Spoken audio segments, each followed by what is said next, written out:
Kalau saya bisa ketemu Habib Bahar dan memastikan dia akan pulang. Pulang. Kuasa hukum Habib Bahar bin Smith protes keras terhadap keputusan Direktorat Jenderal Permasyarakatan Kementerian Hukum dan Hak Asasi Manusia memindahkan Habib Bahar ke Lapas Batu Nusa Kambangan yang dinilai sebagai bentuk kesewenang-wenangan pemerintah. Rencananya, kuasa hukum Habib Bahar akan mengirimkan surat protes ke Ditjenpas Kemenkumham. Dalam surat itu terdapat 4 poin yang disoroti. Aziz Yanwar, kuasa hukum Habib Bahar bin Smith mengatakan, yang pertama diprotes adalah pembatalan asimilasi Habib Bahar yang dikeluarkan Ditjen Permasyarakatan Kemenkumham pada Selasa 19 Mei 2020. Alasan keputusan Kemenkumham itu, kata Aziz, antara lain karena Habib Bahar melakukan pelanggaran pembatasan sosial berskala besar atau PSBB dan menyebarkan ceramah provokatif, menebarkan kebencian dan permusuhan terhadap pemerintah. Sebagaimana diatur di pasal 136 ayat 2 huruf E Permenkumham tahun 2018. Jadi, itulah yang kami protes, karena alasannya sangat subjektif, dasar hukumnya betul, tapi faktanya tidak sesuai yang disebarkan. Itu bukan ditujukan khusus, kata Aziz kepada wartawan, dihubungi melalui sambungan telepon Rabu, 20 Mei 2020. Menurut Aziz, hukum itu harus jelas, harus khusus, tidak bisa menerka-nerka. Meskipun kita tahu ceramah Habib Bahar arahnya itu pemerintah Indonesia, kecuali dijelaskan pemerintah Indonesia atau Pak Jokowi atau Pak Yasona Lauli. Kalau ceramah Habib Bahar enggak, dia Habib Bahar hanya menyebutkan pemerintah dan pejabat. Watch is, jadi itu kan tidak memenuhi unsurnya. Kedua, tutur Aziz, seseorang mengemukakan pendapat dijamin oleh negara sebagai warga negara dan Undang-Undang Dasar tahun 1945 tentang kebebasan berpendapat. Kebebasan pendapat Habib Bahar dihalang-halangi dengan dalih menebar kebencian dan provokatif. Ini kan negara demokrasi, bukan negara sesukanya atau negara subjektif. Jadi harusnya bagian dari demokrasi itu mengemukakan pendapat. Aziz mengungkapkan, tidak sepakat Habib Bahar bin Smith dituding menebarkan kebencian. Justru Habib Bahar itu ceramah karena sayang terhadap pemerintah. Makanya dikritisi agar lebih baik kepada rakyat. Jadi pemahamannya anti kritik seperti itu. Itu pencabutan asimilasi dan pemindahan Habib Bahar ke Lapas Batu Nusa Kambangan subjektif sekali dan anti kritik, ungkap Aziz. Terkait pemindahan penahanan Habib Bahar bin Smith, seharusnya dari Lapas Pondok Rajek dapat asimilasi kembali lagi ke lapas semula. Tetapi Habib Bahar justru dikembalikan ke Lapas Gunung Sindur. Represif sekali, maksudnya apa? Jadi sesukanya lah ini, kata dia. Ketiga, pemindahan Habib Bahar bin Smith dari Lapas Gunung Sindur ke Lapas Batu Nusa Kambangan yang super maksimum security dilakukan Kemenkumham tanpa pemberitahuan kepada keluarga dan kuasa hukum. Ini penculikan atau apa? Ujar Aziz. Yang keempat adalah, apa alasan Habib Bahar dipindah ke Lapas Batu Nusa Kambangan? Jika alasannya karena keamanan, Basuki Cahayapurnama atau Ahok tidak dipindah ke Nusa Kambangan, tapi ke Makobrimob. Pada 2017 silam, para pendukung mantan Gubernur DKI Jakarta Basuki Cahayapurnama atau Ahok juga pernah melakukan aksi protes dengan mendorong-dorong pagar di Rutan Cipinang. Namun Ahok dipindahkan penahanannya ke Rutan Makobrimob Kelapa II, Kota Depok. Kenapa Habib Bahar harus ke Lapas Batu Nusa Kambangan? Susah diakses. Ini kan pembungkaman terhadap orang yang cinta terhadap NKRI, tapi dengan cara mengkritisinya. Ini pembungkaman sipil kan? Tutur dia. Habib Bahar dipindahkan ke Lapas Batu Nusa Kambangan karena pendukungnya membuat keresahan. Alasan ini dinilai mengada-ngada. Sebenarnya yang terjadi pada Selasa 19 Mei 2020 ada sesuatu yang memancing pihak-pihak dari Habib Bahar. Tuntutan masa pendukung Habib Bahar sebenarnya sederhana. Pertemukan Habib Bahar dengan kuasa hukum dan keluarganya.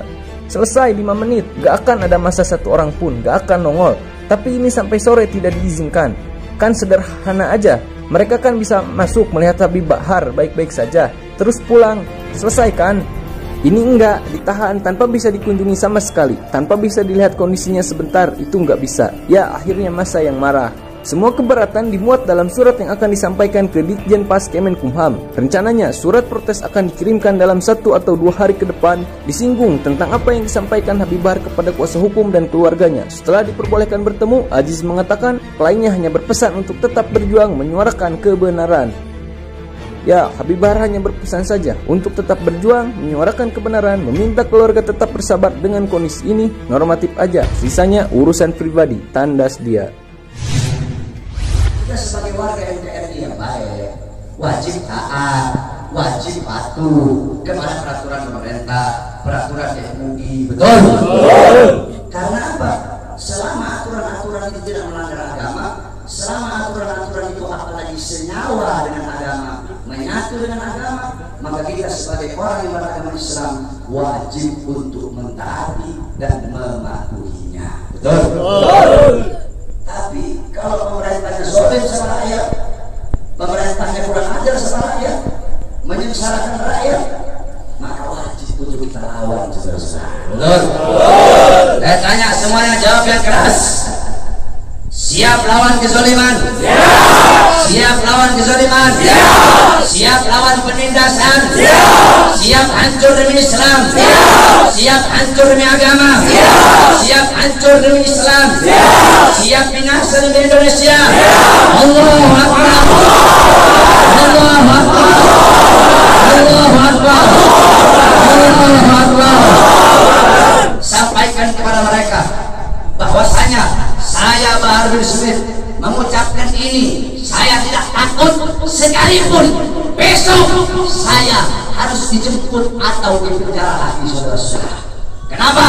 Karena saya memperjuangkan rakyat yang susah, rakyat yang kelaparan, rakyat yang menderita, tersembunyi, tersingkirkan, dikurung dalam rumah, dibikin mati pelan-pelan. Seorang orang kecil mau kesini mau buka ini susah, sedangkan itu mal-mal penuh, masjid ditutup, masjid ditutup, tempat ibadah ditutup, sedangkan itu mal-mal penuh. Carrefour ada masih buka, Carrefour buka, TikTok buka, Jalan buka. Apa? Karena punya asing? Hah? Kenapa dibuka? Karena ada punya asing di situ. Kenapa tenaga kerja kok dikirim dari luar yang banyak, sedangkan masih banyak pengangguran di Indonesia? Betul? Anak-anak muda yang pengangguran di Indonesia banyak apa tidak? Banyak apa tidak? Banyak apa tidak? Yang butuh pekerjaan banyak apa tidak? Banyak apa tidak? Berarti jikalau pemerintah mereka mengirim tenaga kerja asing dari manapun, mau Cina, mau Australia, mau Korea, mau Jepang, dari manapun, tidak peduli negaranya negara mana, berarti sedangkan Indonesia masih banyak yang pengangguran, berarti pemerintah ingin menyusahkan dan menyengsarakan rakyat. Maka kita sebagai rakyat, khusus umat Islam, wajib untuk melawan sampai titik darah.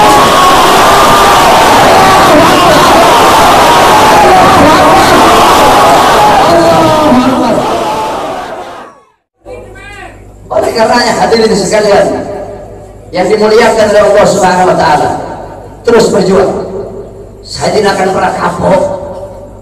Kami para habaib kan sudah bilang, saya tidak akan pernah kapok dalam menyampaikan kebenaran. Jangankan cuma di penjara, walaupun harus dibunuh sekalian. Andaikan dibunuh, mayat saya tiba di sini, anak istri saya akan tersenyum menyambut mayat saya, saudara-saudara. Kenapa? Saya bukan penjahat, saya bukan koruptor, saya bukan narkoba, saya bukan maling, tapi saya membela agama Allah. Saya bela ajaran datuk saya Rasulullah. Saya membela kehormatan para habaib, para anak cucu Rasulullah Sallallahu Alaihi Wasallam. Sehingga pada tadi sore, alhamdulillah, berkat doa semua umat Islam, doa para ulama, para habaib, saya bebas. Dan malam hari ini saya berbicara di hadapan engkau semua umat Islam. Dan jikalau apa yang saya bicarakan ini menjadi masalah, menjadi perkara, saya ridho, saya ikhlas. Besok di penjara lagi tidak jadi masalah buat saya.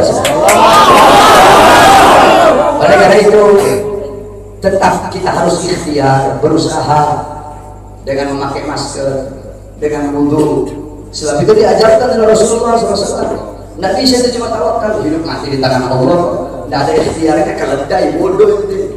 Dulu ada sahabat Nabi Muhammad itu punya onta, dibiarkan begitu saja.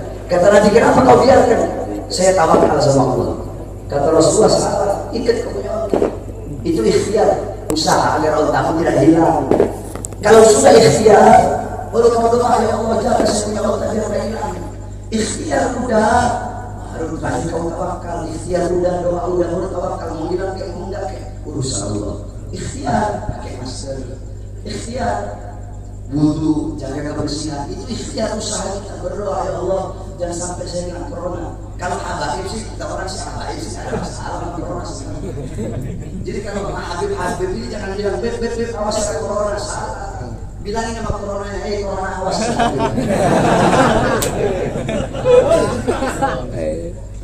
Corona awas, nanti kau dimasuki Habib. Bukan corona masuk Habib masuk di kau. Paham? Paham? Jadi tetap kita ikuti aturan pemerintah. Selama aturan pemerintah itu tidak melanggar agama. Kita sebagai warga NKRI yang baik, wajib taat, wajib patuh kepada peraturan pemerintah, peraturan MUI. Betul? Karena apa? Selama aturan-aturan itu tidak melanggar agama, selama aturan-aturan itu apalagi senyawa dengan agama, menyatu dengan agama, maka kita sebagai orang yang beragama Islam wajib untuk mentaati dan mematuhinya. Betul? Tapi kalau pemerintahnya zalim sama rakyat, pemerintahnya kurang ajar sama rakyat, menyengsarakan rakyat, maka wajib untuk kita lawan saudara-saudara. Betul? Saya tanya semuanya, jawab yang keras. Siap lawan kezaliman? Siap lawan kezaliman? Siap lawan penindasan? Siap hancur demi Islam? Siap hancur demi agama? Siap hancur demi Islam? Siap binasa demi Indonesia? Allahu Akbar! Allahu Akbar! Allahu Akbar! Allahu Akbar! Sampaikan kepada mereka bahwasanya saya Bahar bin Smith mengucapkan ini, saya tidak takut sekalipun besok saya harus dijemput atau dipenjara lagi, saudara-saudara. Kenapa? Karena saya memperjuangkan rakyat yang susah, rakyat yang kelaparan, rakyat yang menderita, tersembunyi, tersingkirkan, dikurung dalam rumah, dibikin mati pelan-pelan. Seorang-orang kecil mau kesini mau buka ini susah, sedangkan itu mal-mal penuh, masjid ditutup, masjid ditutup, tempat ibadah ditutup, sedangkan itu mal-mal penuh. Carrefour ada masih buka, Carrefour buka, TikTok buka, Jalan buka. Apa? Karena punya asing. Kenapa dibuka? Karena ada punya asing di situ. Kenapa tenaga kerja kok dikirim dari luar yang banyak, sedangkan masih banyak pengangguran di Indonesia? Anak-anak muda yang pengangguran di Indonesia banyak apa tidak? Banyak apa tidak? Banyak apa tidak? Yang butuh pekerjaan banyak apa tidak? Banyak apa tidak?